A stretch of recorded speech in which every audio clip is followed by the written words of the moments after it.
protein in here, the peptones, because they already got enough to keep them alive. These guys are starving to death because they've used up what little dextrose there is, and they have to go after the peptones in the slant. Peptones are amino acids. You break off the ammonia groups and become a base. So this turns alkali. So fermentation of the sugar in the dextrose in the butt of the tube, oxidation of the peptones in the slant. So you get alkali over acid. This is typical of a Shigella, particularly when you don't see any gas being produced. Very typical of a Shigella. It's gone a little bit too far. Usually, when you come in, if you have a Shigella, the whole butt's going to be yellow. It's only when it sits around, reoxidizes back, right? Okay. Now, this is alkali over acid, but you can't see the acid because hydrogen sulfide. Some bacteria use sulfur as a final electron acceptor instead of oxygen. So instead of producing water as a byproduct of their electron transport system, they produce hydrogen sulfide. So instead of H2O, we get H2S. And that reacts. Proteus is Salmonella. There are others, but of the ones you got, yeah. And so you don't know which one this is. So what you're going to do is you could do the urease test, and if it splits, hydrolyzes urea, which normally looks like this, and it hydrolyzes it into ammonia, which turns the pH alkali again. If it does this, if it hydrolyzes urea, then this is a Proteus. If it looked like that, it'd be a Salmonella. This is for the unknown, right? And for the test too, because you got to know the test that you're going to use for the unknown, and then how you're going to be using them. Oh, these are for you, by the way. I'll give you the. Okay, you got to know how they're going to be used. What about this one? It's got alkali over alkali. But be careful, that's not H2S. Pseudomonas produces a pigment called pyocyan in the presence of iron.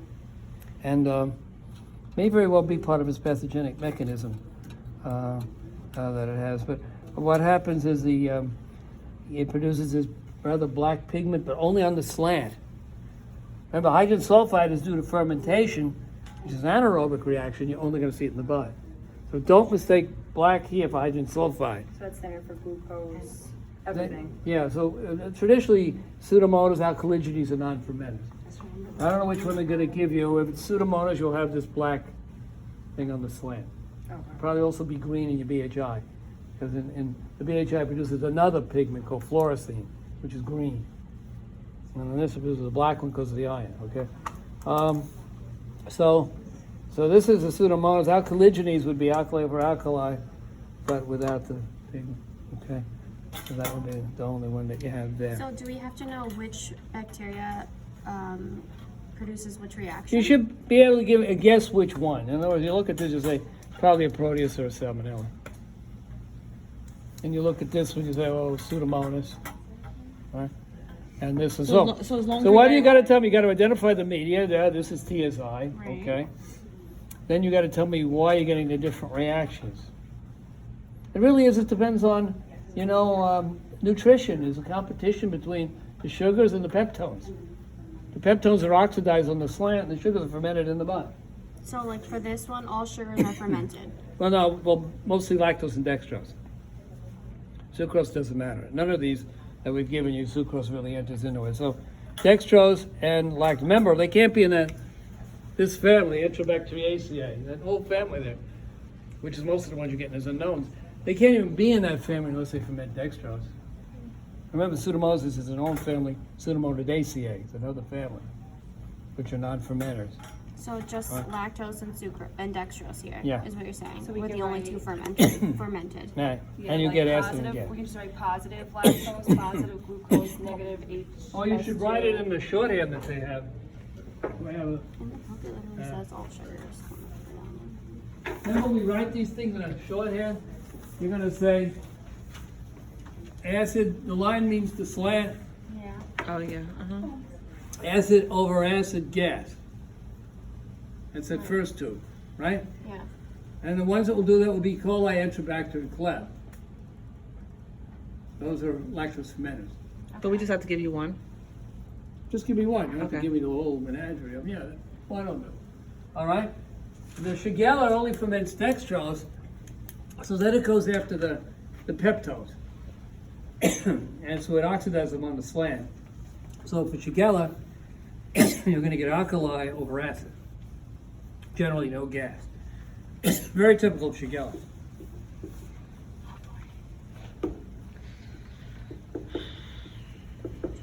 Okay? I used to blame the chalk for coughing. I was chalk. Okay. Now, alkali over acid, H2S. You can't see the acid, but if there's, you can't have hydrogen sulfide here without the acid. If you put a pH meter in there, you see there's acid. So you see black, you're right, alkali over acid, H2S. Okay?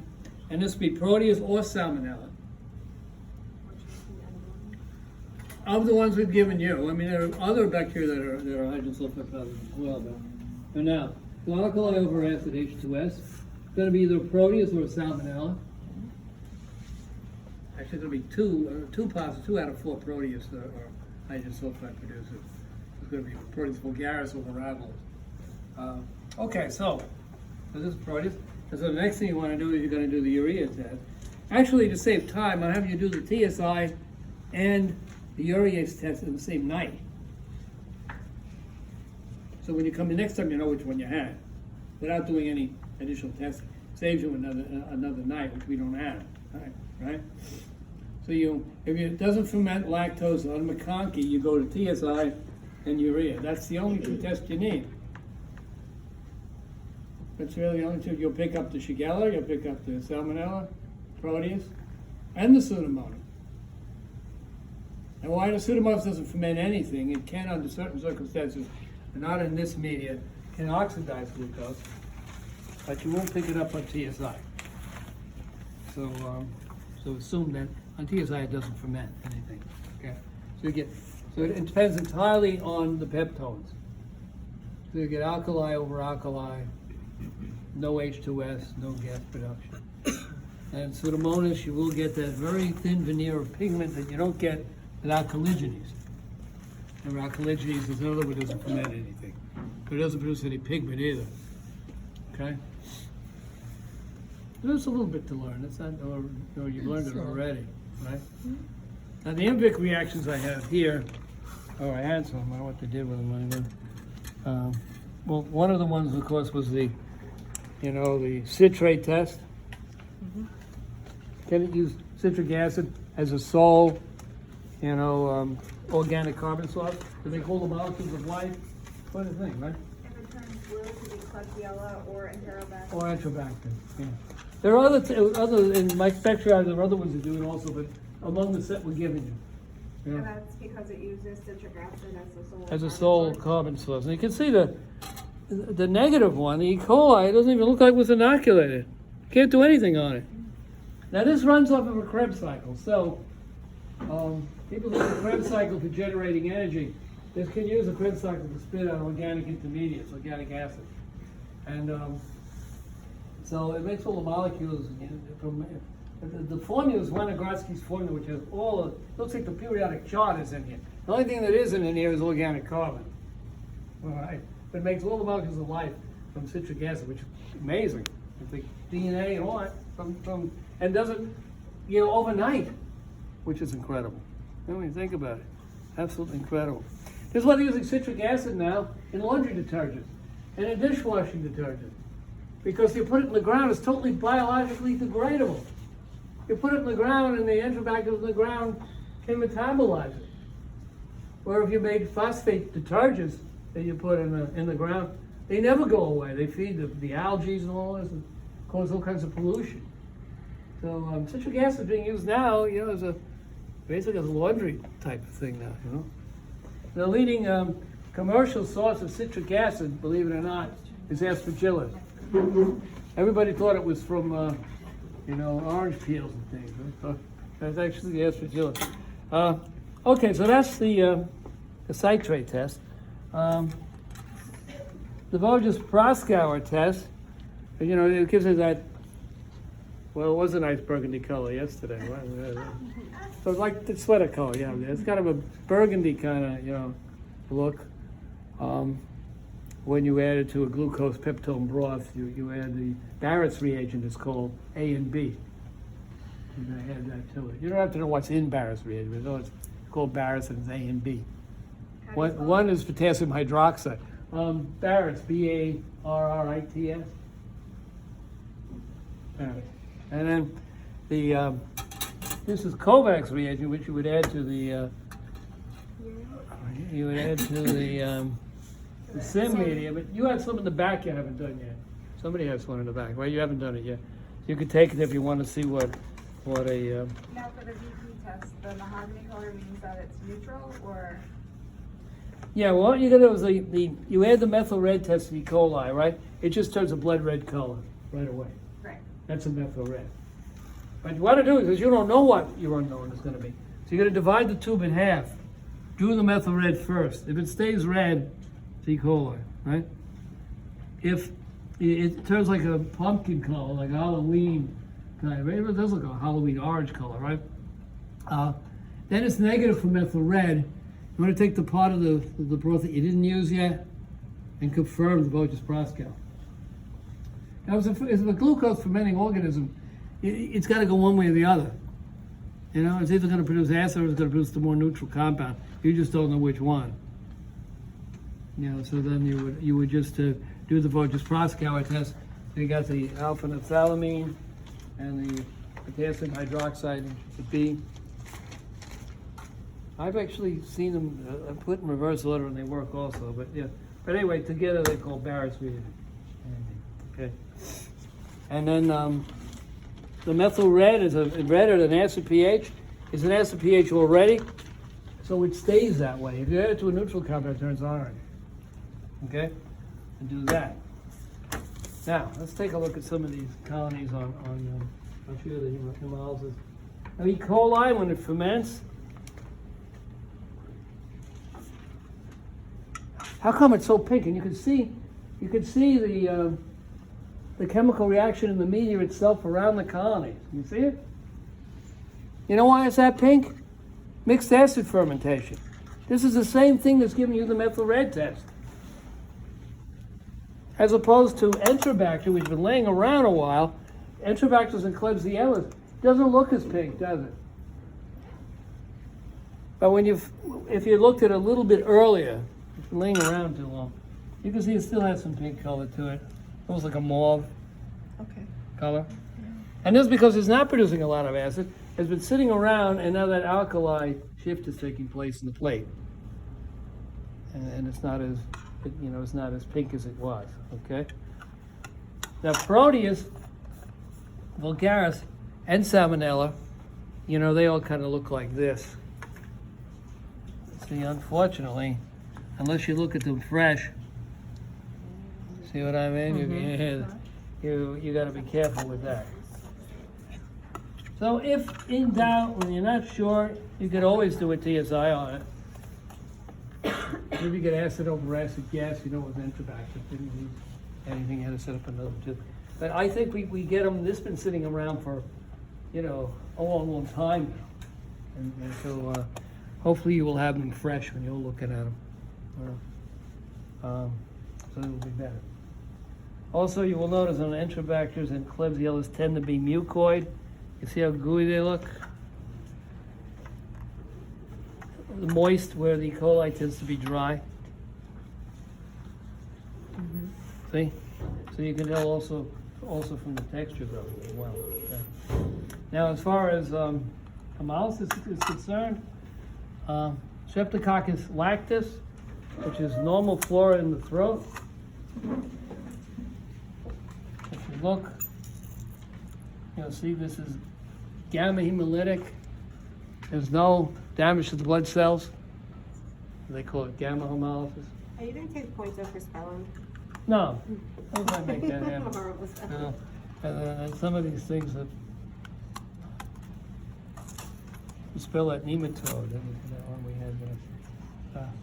Okay, now, alpha hemolytic means partial hemolysis, where it turns green. Can you see the green color? No. No. I know guys sometimes have colorblind. Women aren't supposed to have it. That's Enterococcus faecalis. Yeah, but it can be many others too, but the main thing I'm interested in is hemolysis.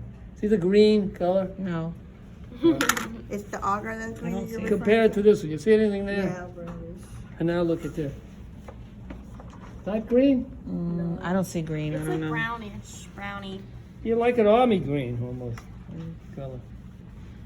Maybe I'm colorblind. So that's alpha hemolysis. This is no hemolysis. And then there's beta hemolysis, which is a couple of beta hemolysis is this one. This is beta hemolytic strep. And you can see, you can read right clean through it. If you tell me you can't see that clearing there. Completely hydrolyzed all yeah. the membranes of the red blood cell. Mm-hmm. And then why it isn't doing it here is because it has a bacitracin disc. Oh, yeah. Bacitracin is an unusual peptide antibiotic. It can only be used topically. But the group A streps are very susceptible to it. The other streps, not so much. But a group A strep, yeah, you get a pretty good zone around the disc because the drug is diffusing out of the disc into the agar and it's protecting the red blood cells from the strep. So this confirms that it's a strep pyogenes, group A beta hemolytic strep. Now you could test for the carbohydrates in the cell wall, isn't that difficult, and then it would be group A, strep, because of the carbohydrate in the wall. And you could do the membrane on it and find out it's an M protein type 6, which is bad. We usually don't do that on strep throats. You might do it on somebody who had rheumatic fever or something like that. Okay. So that's the story with hemolysis. Now with the staphs that we had, if you look at the staphs, remember if you look at the strep, you see how tiny the colonies are? Mm-hmm. Strep produces pinpoint colonies, and staph produces large circular colonies, entire colonies. Strep, the colonies are transparent. See, you can see through them. Staphylococcus has color. Go back and look at your plates, right? The Staphylococcus has pigment to it. It's either white or yellow. So you can always tell. What's the other way to tell staph from strep when you're not sure? Without Right. putting it under the microscope. One goes this way and then, The Catlay's test, right? Oh. You put a drop of hydrogen peroxide and see if it bubbles, oh yeah. right? Forgot about that. So you can do it if it bubbles. Now, what about the? So the only other thing I wanted to go over with you was the. I think it's on there. Can you identify the major food groups, the bonds that are involved in it, and how they're broken down, how they're formed? That's on the study guide? Yeah, I think. What question is that? I think it's like the first question. Covalent bonds. Are you looking for like Yeah. phosphodiester? Yeah. So what does it say on it? Be able to recognize the type of covalent bonds produced by dehydration synthesis in the class of macromolecules associated with each, and describe how bacteria break down Yeah. these molecules. Told you it was a study guide. There's the road. Okay, so I think I have a. Yeah, let me see when I pick this thing up. Oh, terrible. First, I'll show you the formulas, and we'll talk about it a little bit, and then I'll give you. Yeah.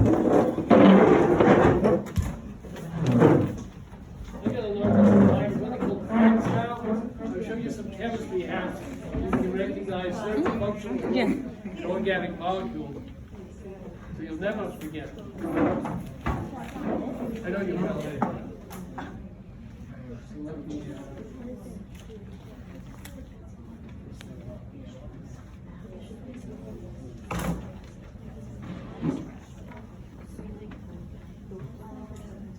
All right, so the three major groups of the macromolecules were the simple fats, carbohydrates, and proteins. Right? Those are the macromolecules, right? Mm-hmm. Say that again, carbohydrates, Fats, protein. protein, okay. Okay? I got you made this a little bit bigger. Okay? Yes, please. Now, how they're made. Okay, we're going to look at the.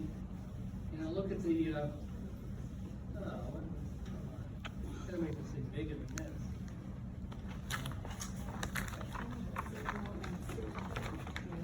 Okay. Give me quite a bit.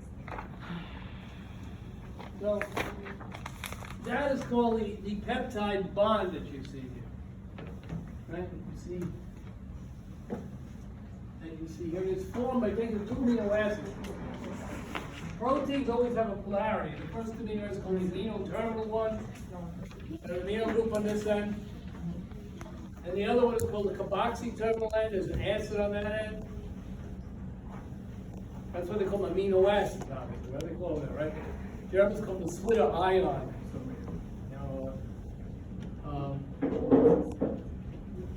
So they look like that, and you remove the equivalent of water molecules. It occurs at the ribosome most of the time, right? And at the ribosome is an energy requiring technique called anabolism, which uses energy. And it removes the equivalent of water molecule, molecularly removes the equivalent of water molecule. They call it dehydration synthesis.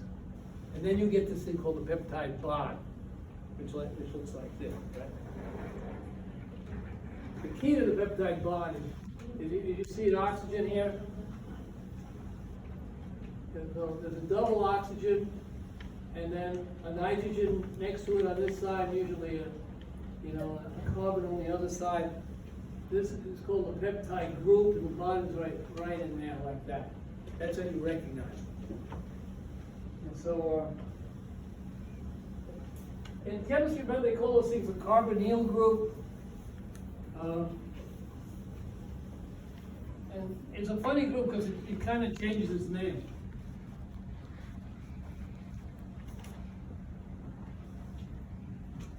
The carbonyl group. All right, so the carbonyl group usually kind of looks like that. Double bonded oxygen, right? Kind of looks like that. So you can have it. Now, when it forms, there's another carbon here. Bless you.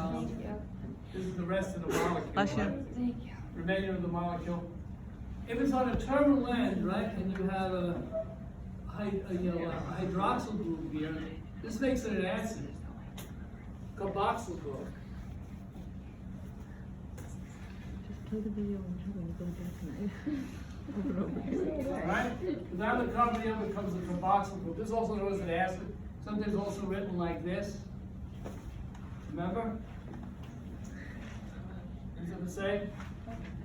Okay? No. If we take an oxygen off of here and we just have a hydrogen here, this changes now. And this is going to be called an aldehyde.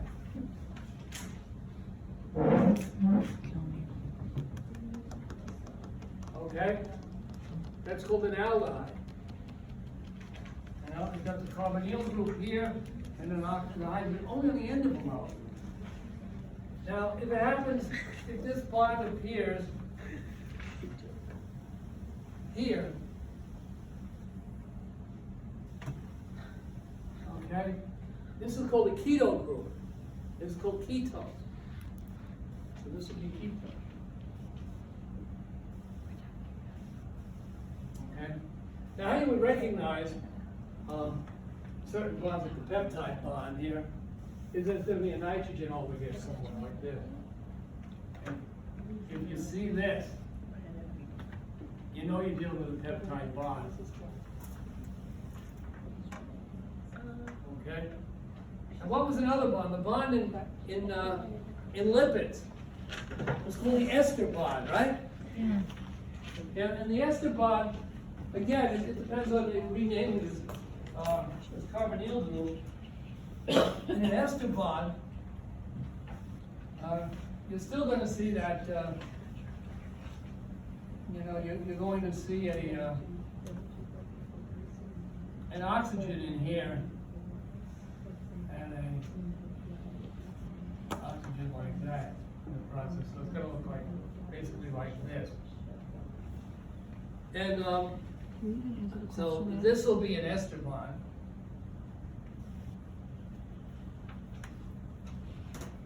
You don't see any nitrogen, right? But you see the oxygen and oxygen here. Okay. Now another one that you can do, that you can see would be, if you have an internal oxygen like this, and then on something like that, just like that, This is called an ether bond.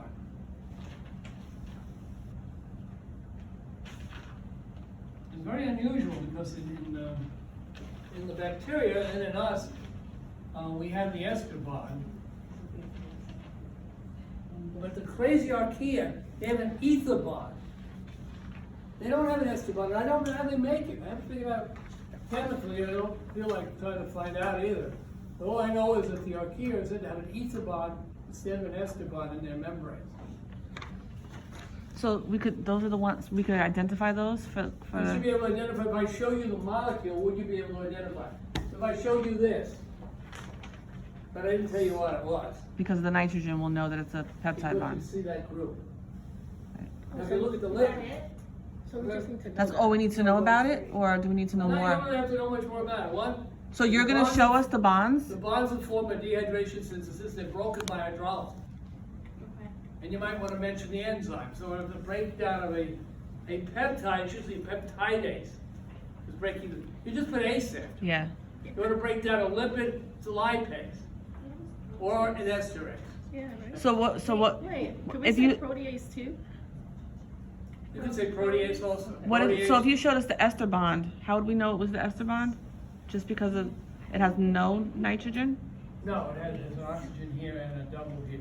Okay, so the two oxygens. Okay, and you can see how that forms when we do the let's do lipid hydrolysis and then we'll come back. See the lipid hydrolysis here? Look, you're removing the hydroxyl group over here makes it an alcohol. So glycerol is a trialcohol. And this is a fatty, long-term fatty acid. You can see the carboxyl group on the end. Remember the CDOH and the, right? So what it does is the carboxyl group here is going to give up a hydrogen over here, and it's going to take this group out of here and turn it into a water molecule away by dehydration synthesis, and then you end up, there's the ester bond right there. See the double carbon bond to oxygen, and the other oxygen in the middle. That makes it an ester bond. So the oxygen in the middle and the double bond with the oxygen. Yeah. Okay. So you could show us ester, you could show us peptide. What else could you show us? Well, all the glycosidic bond, but that you should recognize because one other thing has an appearance like that. Here's a glycosidic bond. Okay? And they're numbered like a 1,4. This is a 1,4. I think this is a 1, 2, 3, 4. So where the bond forms. So this is usually the first carbon in the sugar. So this would be a 1, 4. Okay. Would we write that 1,4? No, I think it might be just happened, you know, with the glycosidic bond. Okay. And what's the enzyme for, is it glycosidase? Technically, they call them glycosidase. Sidase. They may mention in more some books the actual sugar they're breaking the bond on. You know, the enzyme that breaks the lactose is called beta-galactosidase because it breaks the galactose off of the dextrose. Galactose and dextrose makes lactose. So it takes a disaccharide, breaks it into 2 monosaccharides. Okay. Starch is amylase. Starch is polymaltose. Many maltoses put together into starch, and they will call that amylose, which is starch, and the enzyme is known as amylase. But basically, it's a galactosidase, and not a glycoside, but a glycosidase. It's breaking down a sugar, dehydration bond. And how do they break it down? By hydrolysis. They're adding the equivalent of a water molecule back across it. So in catabolism, they're hydrolyzing the bond, and in anabolism, they're dehydrating the bond. Because anabolism builds up, right? Metabolism Breaks breaks down. down. So we're going to do this on Wednesday. We're going to be doing energy metabolism. We're going to talk about some real differences between catabolism and anabolism Wait, isn't Wednesday our practical? on in the lab, but not in lecture. Oh. Yeah. So for the question says describe how bacteria break down these molecules, is it just by like extracellular enzymes that produce? They're extracellular, they break them down by these extracellular enzymes, and they do it by the process called hydrolysis, by adding the equivalent of a water molecule back across a dehydration bond. But they all do that, right? They all do it, it's kind Okay. of universal. So we thing. can just write it. And all these biopolymers seem to be put together in a universal way by dehydration synthesis, by the removal of a water molecule. Really quite elegant the way it works, if you think about it, yeah? Economy of so many features of living things have been standardized with so many simple processes. I guess when the living thing learns somehow to do something and it works, it's successful, then it expands to other things as well. See, people don't do that for some reason. They're failing everything. Can we go over number 4? Or what is it? The one that says match bacterial species that we worked with to date with their most salient characteristics. It's Like what almost would, that you had to be kind of alive in the class to answer that. no, I mean I know, but what would you what would you ask us for something like that? What would be a spore forming bacteria? They would have them. You just have to match them. Okay. You did the more extensive one at home already, probably. That's why I didn't. Similar to that. That's why I didn't take them from you, because I think you maybe want to look at it. Oh, okay. All right. But let's see, like E. coli's like gram-negative, bacillus, or something like that. Now, like all of mine, there's only one best fit. So you gotta kind of monkey with the match. How many is there? You gotta kind of monkey, I don't know, maybe 10, Oh, a lot. And we have to write them all down, right? maybe 8. Multiple choice? Maybe it's 4. Now the multiple, you just know it's matching, you just match. Oh, no. Spore forming bacteria, you know? Is that from the sheet that You that know, packet you gave us? Is it from the, directly from the It's package? like it, but it's customized to the ones most of them didn't lab. Alright, spore forming. You wouldn't know what an acid-fast bacillus is if you saw it on the list? Nocardia? No. Mycobacteria, nocardia, Yeah, right? myobacteria, Okay. nocardia, Spore forming bacteria, Clostridium and Bacillus. Clostridia. bacillus. You know that Staphylococcus is gram-positive, Okay. E. coli is gram-negative, Oh. Can you use those? Proteus is urease positive. Yeah. Which bacteria is pink at room temperature? Serratia? So, yeah, I can't even pronounce it. Serratia marcescens, right? Serratia Wait, marcescens? see, like that, for instance. Oh, does spelling count? Because No, I can now spelling does You not don't have to, it's a magic. But he did say before spelling doesn't count. Okay. How can spelling count if it's a matching? You just have to match You number know one what? with I know A in the Serratia other because column. That's Right. what the unknown was for me. Doesn't matter, right? It's pink. So we do things matching like that. Now, reagents, can you match the reagents to the test? All right, indole test, what's the reagent? Kovacs, right? The reagent for Voges Proskauer, A and B. Barrett's, right? Barrett's solution. Aaron. All right, Barrett's solution with that one, okay? Organic acid is the sole carbon source. Single citrate, yeah, right, citrate, okay? These will probably be matching as well, you know? So you have to match the media or the reagent that was pH indicator. Methyl red's one of them. How about, phenol red? Oh, yeah. Another. You know what? Right? How many essay questions are there going to be? A lot? Yeah, there's methyl red, now remember the ranges of them, I don't think it has to Can I be, have, but can we have the range is right. Methyl red is acid is red at an acid pH. Phenol red? No, yellow. Phenol red is yellow at an acid pH. Okay? What meter is phenol red in that we've used so far? We use the sugar tubes, the TSI. It's in the urease media, right? So we use a lot of them. The methyl red was only used the methyl red test. Yeah. That we did. After methyl red, which tests for mixed acid fermentation, right? Okay, let's see what else I can have. Distinguish between staph and strep. You don't feel like doing the gram stain. catalase test, right? And the reagent would be hydrogen peroxide, right? So these tests are things that you've already done a couple of times. So when you're doing your unknown, you're not bumbling around, you know, but you're gonna have some idea of how you're gonna set it up, okay? So it'll be simple, basically simple things like that. And it's, What and would be it's, something that would inhibit gram-positive bacteria? What inhibitors? Or it might be McCarthy.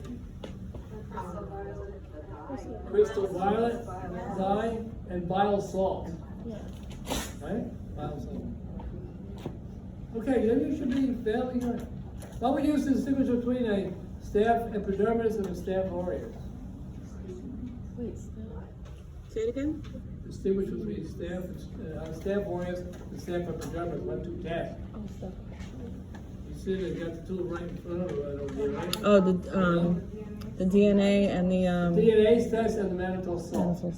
What would the results be of done for each, like Staph aureus would show, Aureus be positive for both. It'll hydrolyze DNA.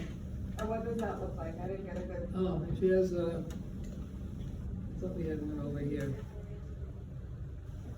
You can see where there's clearing, the DNA is gone.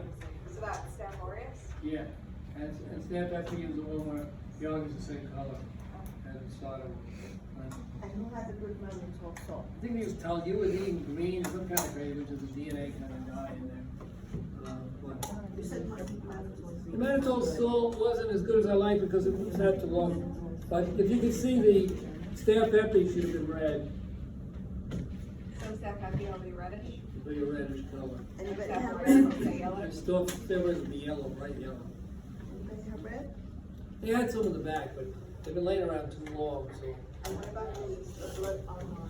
All right, blood on, all right, complete hemolysis. You've been doing these? oh, that's what we did up there up front. Complete hemolysis.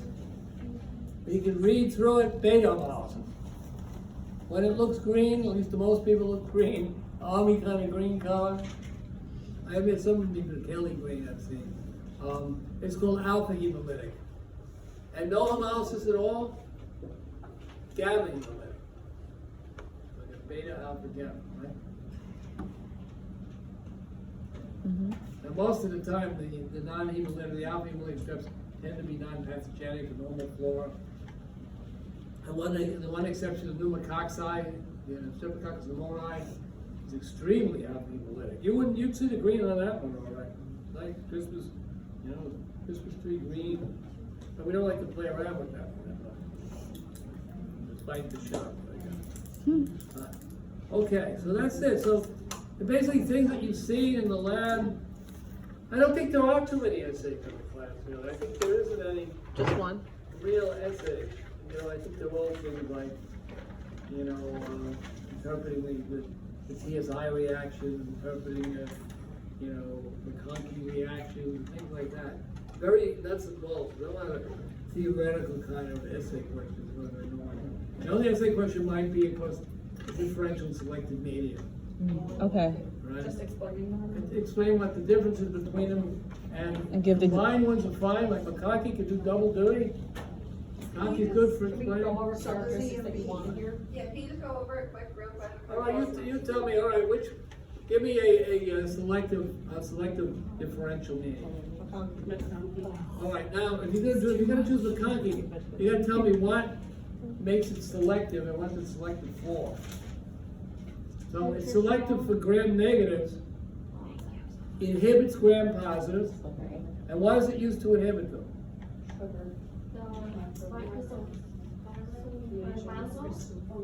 So bile salts and crystal violet. Bile salts and the crystal violet, the things that we use in the gram state, basically. It complexes with the gram positive cell wall and kills it. And the bile salts, kind of weird, the bile salts causes the bacteria to self-destruct. Apparently the bacteria, gram-positive bacteria have a grooming enzyme. It's like people when they do their nails, like that kind of thing. It grooms the peptidoglycan layer. It likes it nice and smooth and all that. And what happens in the presence of bile salts, it activates that enzyme, from what I understand, and it causes the bacteria to dissolve its own cell wall. It's like self-destruct. It's encouraged by the bile salts. So that's why it's selective. That's what makes it selective. And then it's differential because of the lactose and the. Yeah, because the differential, because when the gram negatives grow on it, all right? First of all, if the gram negatives grow on it, you know they're garden variety gram negatives, they're not fastidious gram negatives. Right? They don't grow on macaque because of Berge, right? So when it's growing on the macaque plant, you probably know about three things. One, you know it's a non-fastidious gram negative rod. Two, you're gonna know if it ferments lactose because it turns pink. And you also can see capsule. If it's a particularly juicy one, you may see mucoid colony. All right. Now it looks like slime, all right? As you can see. So you get a lot from macaque. Okay, now an enriched media. The classic one, the one that we use, of course, is blood agar. You know, they've added a complex component to it, usually a fairly fresh animal origin, for instance, blood, human blood. Another one's a chocolate agar, which they bake the blood to turn it into like a chocolate color. Breaks the membranes of blood cells down a little bit to let the bacteria get the nutrients. In case they don't have their own hemolysis, where they can't. The strep can always eat all of the red blood cells, so they can't what's inside of it. Haemophilus and some of the others might not be able to do it. So you take the chocolate out, you break the blood down by baking it a little bit, getting it hotter than you normally would pour it when you pour the plates, and it chocolatizes the blood. It looks like milk chocolate. Then what they add to it is yeast extract. It has all the vitamins, the B-complex vitamins, and everything from the yeast. They get it from the breweries. When they're done making beer out of it, they grind it up and they sell it to Diffco over here. They make the yeast extract that you put in your media. So they are enrichments that are added to the media to make it more nutritious, to enable the more fastidious organisms to grow. All right, so that's the definition. And either chocolate or blood agar would be a perfect example. Now you might have read about Thayer Martin agar. I have Thayer Martin agar on that handout I gave you. When we're testing for gonorrhea, what they do with Thayer Martin agar is it's basically chocolate agar, but they've added antibiotics to it that don't affect the gonorrhea but kill normal flora. So they put something in there that kills Candida. It'll kill off Candida and knock off some of the normal flora that's in the media. So that's considered an enriched selective. Thayer Martin. That's one of the more common ones for growing gonorrhea thing. Okay. So do we have to name one of each, or we're just, you can pick? Yeah, just pick one example. Just explain. If it's a media that's used for both, then you got to explain what makes it selective and what makes it differential. Is there one that's just differential? Like I know macaque is selective and differential. Is there one that's just differential? Well, I should qualify. They don't even in this class, the way they show it. Generally, when I use the terms, I'm talking about primary culture media that you would set up the first time for the patient when you're plating it out. Okay? So if you're asking us for a different. Theoretically, the secondary tests you're doing are differential.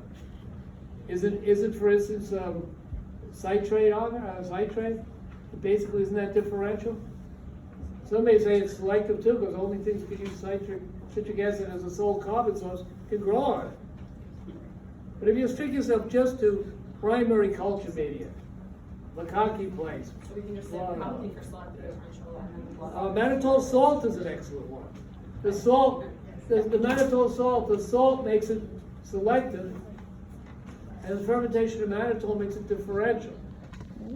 But you got to tell me what's in it. Red, pH indicator, 6.5% salt. It makes it selective. And you should be all right. You'll be okay. You don't need many, just to show that you understand the concept. That's all. Give you one example. what are the extra credits going towards this one? They don't. I only put the extra credits towards the lecture because they count twice. Okay. You know? So the one for this chapter is just the matching? No, that's for the exam. Yeah. This For is the lab, second for exam, yeah, lecture, the you're second counting exam will be the matching one, okay? That's extra credit. Now, for the third exam, you're gonna have one of the major essays is gonna be take home. That's actually an integral part of the exam. Do we need to know the nomenclature and the Burgess things for this exam coming on Wednesday, or is that for the lecture? That's for the lecture. That's for the lecture? Yeah. And then the whole idea is just, you know, some of the conventions that are used in an example, of why they're named, where they come up with these names from. Now, is like the Entero tube system that we learned today gonna be on the test, or? No, those rapid things were just to show you what the future is and what the state of the art Because is. it says it on number 3, it says enter. Yeah, but, you know, So don't worry about it. This is true. Reduction. Wow. Yeah, I have one more. Oh, so we're not doing this. Yeah, because I wanted you to see it. I'm sorry, I forgot. So we cross that Yeah, out, we don't and have to we stop the sugar from. I forgot that was yours. Yeah. For nitrate reduction, Sorry. when do you use the nitrate reduction test? Okay, now nitrate reduction test, when would we basically use it? In this, in the unknowns that we've given you, it wouldn't be used. Just to demonstrate nitrogen reduction. We could have put it at the beginning of the class because it's showing how the nitrogen cycle occurs in nature, right? You have nitrogen fixation that puts nitrogen onto the plant root. And then we have the denitrification process, put the nitrogen back in the atmosphere. So it's part of that cycle. Now, how the nitrate test really is used, again in here, to be in the family Enterobacteriaceae, to be in here. And almost all your unknowns are either in here or they're Pseudomonas. The nitrate tests are going to help you with. But to put it into this, you're classifying them. To be in the family Enterobacteriaceae, they have to be gram-negative, but not fastidious, gram-negative, fermentative rod, ferment glucose, and not fastidious, gram-negative rod that reduces nitrate to nitrite. In other words, nitrate positive. If it meets that criteria, it's in this family. And that's how they ended up putting bubonic plague in here. Yersinia pestis ended up with E. coli. Because Yersinia pestis, yeah,